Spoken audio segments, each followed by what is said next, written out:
여러분이 아시는 것처럼 릭 조이너의 추수라는 책에 보게 되면 공산주의의 변화와 진출, 이런 예언이 기록되어 있습니다. 공산주의에 많은 변화가 있을 것이며 세계는 붉은 물결의 맹렬한 공격으로부터 잠시 숨을 돌리게 될 것이다. 그 후 공산주의는 보다 더 눈에 띄게 진출하게 될 것이다. 남한, 필리핀, 멕시코와 대부분의 아프리카를 포함한 남중미가 궁극적으로 공산주의에 휘말릴 것이다. 이것은 변형된 공산주의의 형태이어서 공산주의라는 것이 적합한 단어가 아닐 것이지만 경제적으로나 군사적으로 전체주의일 것이다. 공산주의자의 손에 떨어진 나라 중에는 기독교는 물론 다른 종교마저 완전히 없애버리려고 꾀하는 나라들이 있을 것이다. 정치에 문외한이고 관심도 없었던 제가 정치에 대해서 강대상에서 말하기 시작한 것이 바로 이 예언 때문이었어요. 이 예언 때문에 우리나라와 한국교회의 미래에 대해서 진지하게 고민하고 진지하게 걱정하게 되었습니다. 그래서 오해받을 것이 뻔했지만 용기를 내어서 목소리를 내기 시작했어요.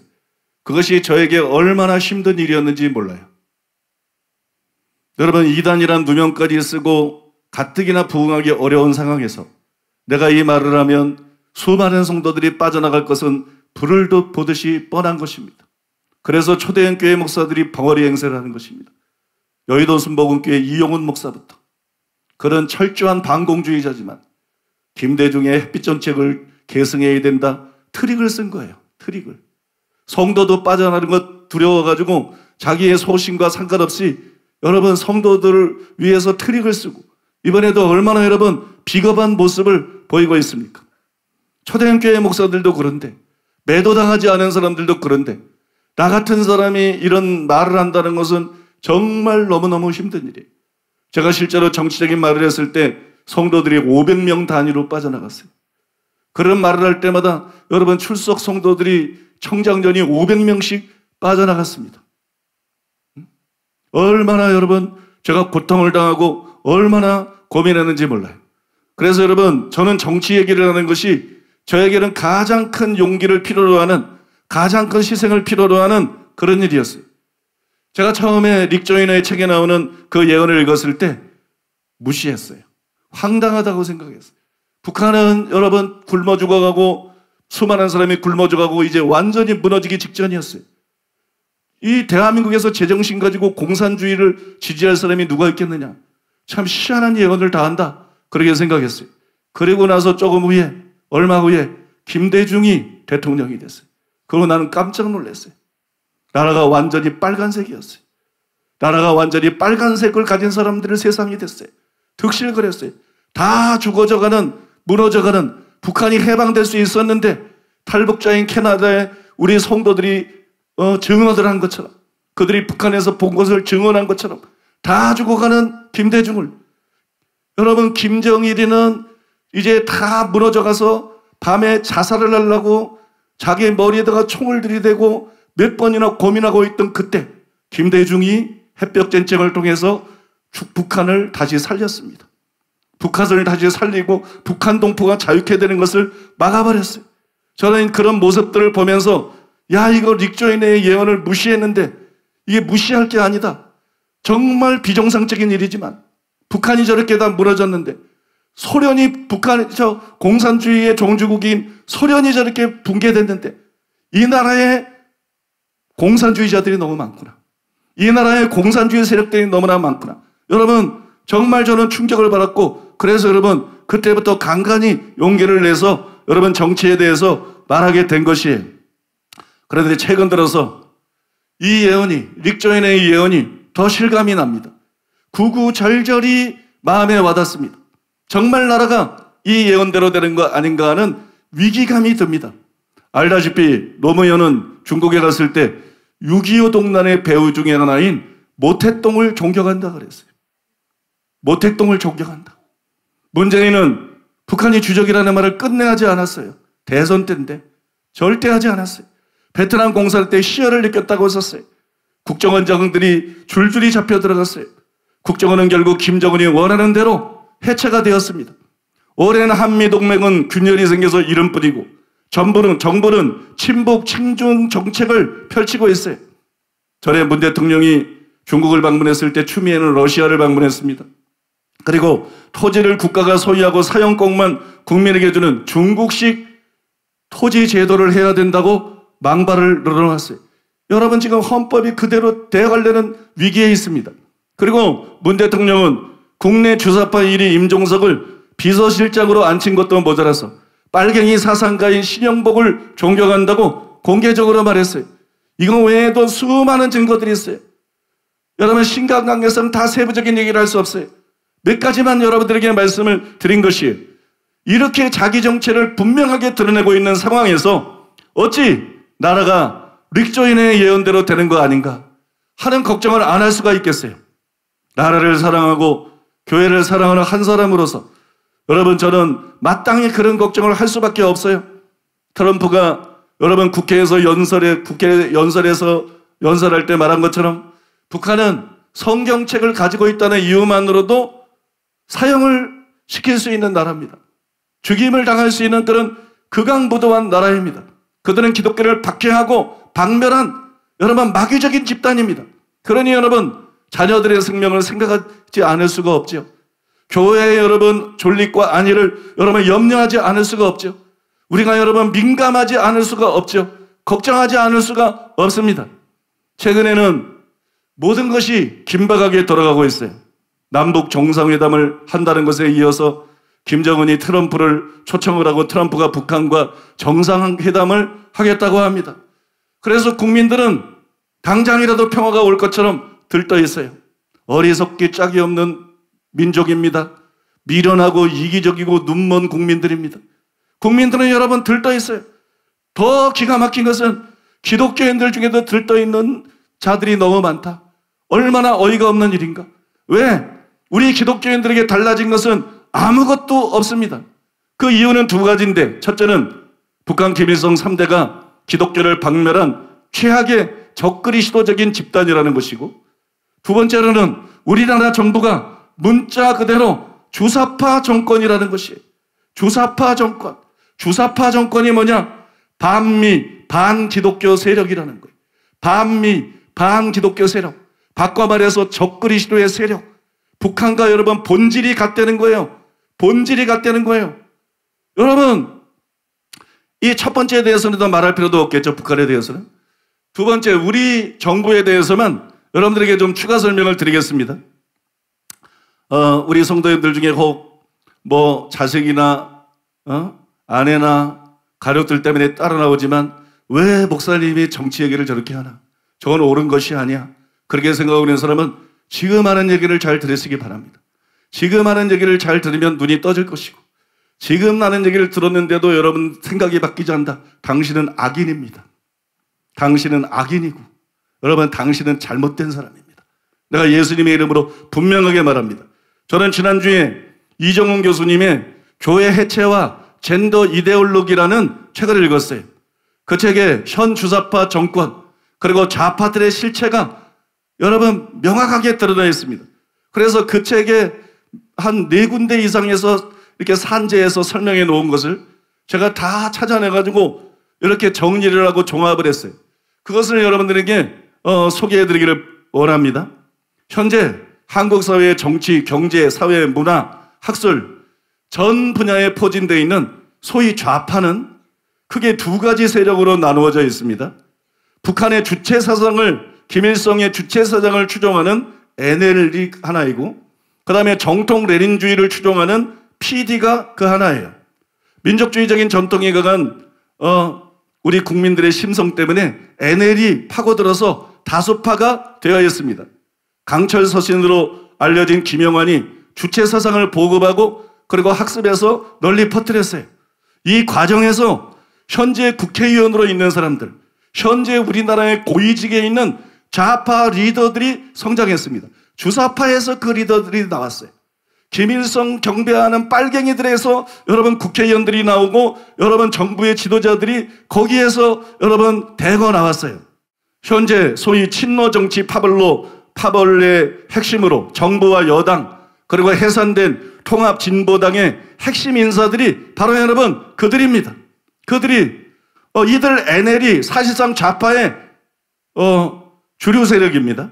그런데 PD와의 연합으로 노조를 중심으로 한 정치투쟁, 또 교수 집단인 민교협, 그 다음에 법률가 집단인 민변 등에서 지도부로 활동을 하고 있어요. 민주노총, 전교조, 민변, 민주당의 친노 세력, 해상당, 해산된 통진당, 그 다음에 여러분 정의당, 이 사람들이 다 주사파 아니면 레닌파 출신이라는 거예요. 결국 여러분 공산주의 세력이라는 것입니다. 좌파들은 기본적으로 80년대와 90년대에 대학가에서 유행했던, 대학가를 휩쓸었던 사회 구성체론, 그 다음에 종속이론, 이런 거를 대학 내에 있는 지하 동아리와 또 여러분 운동권 조직을 통해서 학습한 그런 경력을 가지고 있습니다. 비록 NL과 PD 두 좌파 세력이 민족이 우선인가 아니면 계급혁명이 우선인가, 이거를 두고 서로 여러분 알력이 있었고 서로 갈등을 했지만 둘 다 운동권 시절에 사회 구성체론을 학습했기 때문에 이 이론을 통해서 우리는 여러분 그들의 정체를 파악할 수가 있어요. 양쪽 다 이거를 배웠기 때문에 이 이론을 통해서 그들은 어떤 정체성을 갖고 있는 사람이고 그들은 어떤 생각과 사상과 신념과 목표를 갖고 있는 사람인지 우리가 여러분 분명하게 알 수가 있어요. 그러면 사회 구성체론이라는 게 뭐냐? 사회 구성체론은 한국 사회의 성격 논쟁을 벌이는 것인데 그것을 이론화한 것이에요. 그것을 이론화한 것인데 철학적으로 이 이론은 프랑스 공산당을 선도한 마르크스주의자, 공산주의자죠. 공산주의 이론가인 루이 알트세르라고 있어요. 루이 알트세르의 이론이 바로 여러분 사회 구성체론입니다. 이 사회 구성체론에서 무엇이 나오느냐? 이 사회 구성체론에서 반미가 나옵니다. 반미가 어디서 나오는지를 알아야 돼요. 공산주의 이론에서 반미가 나오는 거예요. 이 사회 구성체 이론에서 또 뭐가 나오느냐? 반기독교가 나옵니다. 반미가 나오고 반기독교 사상이 여기서 나오는 거예요. 좌파는 사회 구성체론에 근거한 매우 위험한 역사관을 가지고 있어요. 얘들은 6.25를 어떻게 보느냐? 6.25를 통일전쟁으로 봅니다. 북한이 승리했어야 된다는 거예요. 북한이 승리해서 간단히 얘기하면 6.25를 통일전쟁으로 보고, 그런데 미군이 개입을 해가지고 군사적으로 미제국주의가 미군이 군사적으로 개입을 해서 이 통일을 방해했다. 통일을 막았다. 그러니까 미국이 원수다. 이렇게 생각하는 자들이 좌파입니다, 여러분. 이런 생각이 깔려있는 사람이 바로 좌파예요. NL과 PD 모두 미군을 원수로 학습시킵니다. 6.25 전쟁을 그런 시각에서 보기 때문에. 또 한국은 어떻게 보느냐? 한국 사회의 성격을 제국주의 지배하에 있는 식민지 또는 여러분 신식민지로 규정해요. 우리나라가 식민지라는 거예요. 일제시대처럼 여전히 우리나라는 제국주의, 미국이나 일본의 여러분 식민지라는 거예요. 그 다음에 독재 정권, 독재를 했던 독재 정권들을 뭐라고 보냐면 미제국주의의 대리 통치 세력으로 그들은 보는 것이에요. 그래서 식민지 해방, 즉 종성으로부터의 주체성을 회복하기 위해서 김일성 주체 사상을 이념적인 대안으로 설정을 하고, 그래서 반제국주의, 반미운동, 반제국주의, 민족 자주 투쟁에 참여하고 있는 것이 그들이에요. 특히 문제가 되는 것은 무엇이냐 그러면 한국의 기독교를 극우 반공 세력으로서 미제국주의자들과 연결되어서 통일을 방해하고 있다고 보는 역사관이에요. 그러니까 통일에 방해되는 게 뭐냐? 미국뿐만이 아니라 바로 기독교다. 그러니까 미국이 단순히 적이 아니라 여러분 말을 바꿔 말하면 기독교가 그들의 적이라는 것이에요. 얘들은 민족의 화해와 평화를 저해하는 근본 요소로 반공과 한미동맹을 중시하는 기독교를 지목합니다. 교회를 미국의 원조를 분배하는 과정에서 정치적인 세력을 획득한 원수의 세력이라고 학습을 시킵니다. 그래서 여러분 좌파 사상이 주입된 청년들이 전부 교회를 혐오스럽게 생각하는 거예요. 그리고 여러분 전부 교회에서 떠나가는 것이에요. 좌파의 목적은 미일 동맹의 원수들을 무찌르고 북한과 손잡고 우리 민족끼리 진정한 한민족의 통일 국가를 건설하는 것이에요. 이것이 여러분 그들이 말하는 해방입니다. 이것이 여러분 그들이 하고자 하는 혁명입니다. 문재인이 대선 때 끝끝내 북한은 주적이라고 말하지 않았어요. 왜? 좌파에게는 북한이 주적이 아니기 때문이에요. 문재인에게는 실제로 북한이 적이 아닙니다. 북한이 적이 아니에요. 북한은 동지지. 북한이 적이 아니에요. 끝끝내 여러분, 그는 북한을 주적이라고 말하지 않았어요. 이들에게는 북한이 적이 아니고 미국이 적이고 일본이 적입니다. 여러분, 현재 대북 정책을 보시면 그들의 그런 생각을 우리가 분명하게 확인할 수가 있습니다. 또한 누가 적이냐? 교회가 이들 세력의 공동의 적이에요. 교회가 이들 세력의 공동의 적입니다. 결국 여러분, 문재인과 좌파의 주적은 북한이 아니라 미국과 교회인 것이에요. 좌파의 주적은 미국이 아닙니다. 좌파의 주적은 바로 여러분 미국과 기독교입니다. 미국과 바로 여러분 교회입니다. 좌파의 우선적인 목표인 한미동맹 해체와 주한미군 철수를 하기 위해서는 한미동맹과 안보를 중요시하기는 교회가 먼저 해체되어야 돼요. 그들이 생각이 그렇다는 거예요.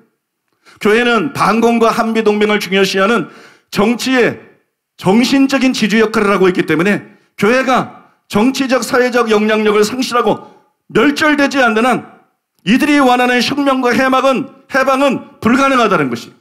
따라서 이들의 투쟁에서 미국과 함께 교회는 타겟이 될 수밖에 없는 거예요. 그들은 여러분 미국과 함께 기독교를 적으로 여길 수밖에 없는 거예요. 여러분, 그들의 적은 미국과 교회인 것입니다. 이제는 여러분이 왜 좌파 언론들이 그렇게 교회 경곡에 교회 공격에 혈안이 되어 있는지 아실 것이에요. 불교는 안 건드립니다. 가톨릭도 거의 안 건드립니다. 여러분, 좌파 색깔이 강하면 강할수록 계속 그들이 집요하게 여러 해 동안 교회를 공격해왔어요. 여러분, 국민들로부터 교회를 이간질시키는 것입니다. 여러분, 기독교를 개독교로 만든 게 누굽니까? 여러분, 교회가 부패해서 그랬다고요? 부패하지 않은 데가 어디 있어요, 대한민국? 부패하지 않은 집단이 어디 있어요? 단순히 그것 때문에 그런 게 아니에요. 여러분, 기독교를 개독교로 만든 게 누굽니까? 좌파입니다.